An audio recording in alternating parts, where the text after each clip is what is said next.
अभी हमारे साथ मौजूद है भारतीय जनता पार्टी के मंडल अध्यक्ष पटेरिया जी। पटेरिया जी से हम बात करेंगे, पूछेंगे क्या स्थिति है इस वक्त यहाँ पर भारतीय जनता पार्टी की। खड़गापुर विधानसभा क्षेत्र में हमेशा भारतीय जनता पार्टी का परचम हमेशा लहराया है और इस बार भी हम बहुत ही अधिक मतों से भारतीय जनता पार्टी का चुनाव हम लोग जीत रहे हैं। हमारे जो प्रत्याशी हैं माननीय राहुल सिंह जी, उन्होंने हमारे क्षेत्र में, हमारे पलेरा मंडल हो चाहे हमारी पूरी विधानसभा हो, पूरी विधानसभा में ऐसे अनोखे कार्य किए हैं जो कई वर्षों से नहीं हुए हैं। और उनका कामों का ये है कि जो चाहे स्वास्थ्य से संबंधित हो, चाहे शिक्षा से संबंधित हो, चाहे रोजगार से संबंधित हो, सारी चीज़ें उन्होंने व्यवस्थित करने का काम किया है। और मैं आपको बताना चाह रहा हूँ कि हमारे यहाँ पर बहुत से लोग, हमारे जो युवा वर्ग के जो लोग थे, हमारे यहाँ पर ITI कॉलेज नहीं था, उन्होंने 8 दिन के अंदर माननीय मुख्यमंत्री जी से स्वीकृति लेकर के एक प्रतिनिधि मंडल, हम लोग उनके साथ में भी गए थे, माननीय मुख्यमंत्री जी से हम लोग मिले थे, माननीय विधायक जी भी हमारे साथ में थे। मुख्यमंत्री जी ने स्पष्ट कहा था विधायक जी से कि आप सिर्फ जाके घोषणा कर दीजिए, मैं अभी पत्र जारी करता हूँ। तो पलेरा में सबसे जो अधिक मांग थी ITI कॉलेज की, क्योंकि हमारे यहाँ क्षेत्र में खड़गापुर विधानसभा में कहीं नहीं था और यहाँ के बच्चे या तो छतरपुर जिला जाना पड़ता था या टीकमगढ़, लगभग 70-80 किलोमीटर का अंतर था। तो विधायक जी ने वो काम, बहुत अच्छा काम किया है ITI कॉलेज के लिए पलेरा में। और ITI कॉलेज की बिल्डिंग लगभग 60 से 70% बिल्डिंग बन के भी तैयार हो गई है।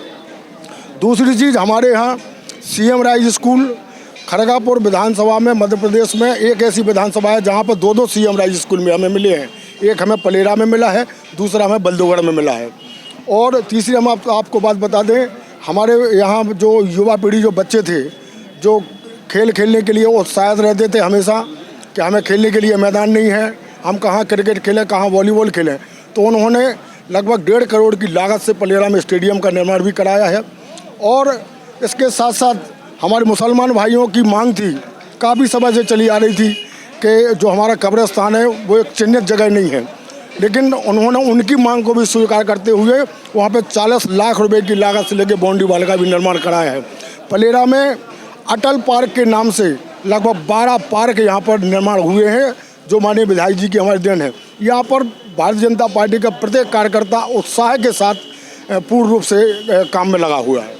अच्छा, मैं आपसे जानना चाहता हूँ, आपको क्या लगता है अभी क्या कमी लगती है आपको खड़गापुर विधानसभा के अंदर? कोई लगता है आपको कुछ यहाँ पे कमी है अभी? हाँ, देखो, विकास तो कितना भी करवाएं कोई ना कोई कमी रहती है, लेकिन जो विधायक जी को 1.5 साल का समय मिला, 1.5 साल कांग्रेस गवर्नमेंट में चले गए, 2 साल कोरोना काल में चले गए, उनको सिर्फ 1.5 साल का समय मिला और जो 1.5 साल में उन्होंने विकास किया वो टीकमगढ़ जिले का 2-4 जिले की विधानसभाओं में विकास कार्य नहीं हुए। जो भी जनता से जुड़े हुए मामले थे कि जिससे ये काम कराने से जनता को की समस्याओं का समाधान हो सकता है, वो हर क्षेत्र में उन्होंने काम किया।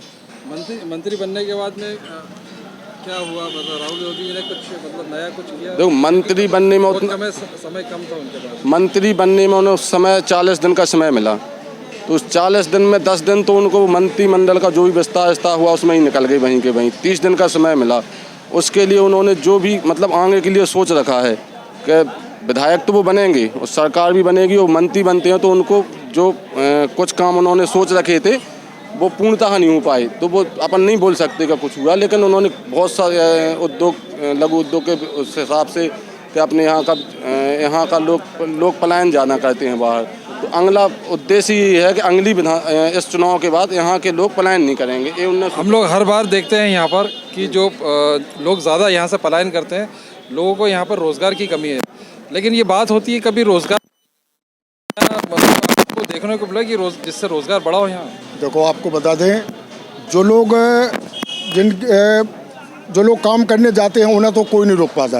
जो दिल्ली जाते हैं, पंजाब जाते हैं, उन्होंने अपना बिजनेस बना के रखा है कि चूँकि हमें तो जाना है। लेकिन हम तो आपसे ये पूछना, मतलब कहना चाह रहे हैं कि गांव में जहां आज से 20 साल पहले मात्र 15,000 रुपये की इंदिरा आवास कुटी आया करती थी, लेकिन आज एक गांव में 250-300 आवास बन के तैयार हो चुके हैं। हर व्यक्ति को लाभ देने का काम किया है, चाहे खाद्यान्न के माध्यम से हो, चाहे आयुष्मान कार्ड के माध्यम से हो, यानी प्रत्येक व्यक्ति को लाभ है। अभी लाडली बहना योजना लाडली बहना योजना के तहत प्रत्येक हमारी महिलाओं बहनों को लाभ मिल रहा है। अभी 7 तारीख को पैसा भी उनके खाते में आया। तो अब जैसे जिन लोगों को जाना है, लेकिन हर गांव में जनपद पंचायत के माध्यम से हो, चाहे विधायक निधि के माध्यम से हो, चाहे अन्य विभागों के माध्यम से, हर गांव में काम खुले हुए हैं। तभी जाके पंचायतों में 50-50 लाख 1-1 करोड़ रुपए वो लगभग कई पंचायतें तो हमारी ऐसी है कि 10-10 करोड़ तक में पहुंच जाती है 5 साल में। तो यदि अब काम नहीं होता तो लोग पे काम कैसे करते? तो जिनकी जैसे कुछ लोग की मानसिकता ही बन गई है कि हमें गांव में काम नहीं करना है, यहाँ से अधिक वो लोग जा रहे हैं। लेकिन पलायन की स्थिति हमने 5 साल में सुधारने का काम किया है, विधायक जी ने 5 साल में सुधारने का काम किया है कि लोग यहाँ से आपको क्या लगता है कि हमारी जो आपकी खरगापुर विधानसभा है, यहाँ के लोग पूरी तरह से संतुष्ट हैं भारतीय जनता पार्टी से? भारतीय जनता पार्टी और विशेषकर राहुल भैया से, सरकार से बहुत खुश हैं। खरगापुर विधानसभा में 70,000 बहनें ऐसी हैं जिनके खाते में सीएम साहब के माध्यम से जो पैसा डाला जाए लाडली बहना के माध्यम से 70,000 बहनों को लाभ मिल रहा है। और यहाँ पर एक और है ना, जो विपक्षी हैं मतलब जिनसे अपना मुकाबला है, वो उनके पास कोई मुद्दा ही नहीं है। कांग्रेस वालों के पास कोई मुद्दा ही नहीं है चुनाव लड़ने का। वो सिर्फ एक बात पे अड़े हैं, फलाना ये कर रहा है, ढकाना ये कर रहा है। उनके पास वैसे मुद्दे नहीं है। वो तो व्यक्तियों के नाम लेके, चिन्हित व्यक्तियों के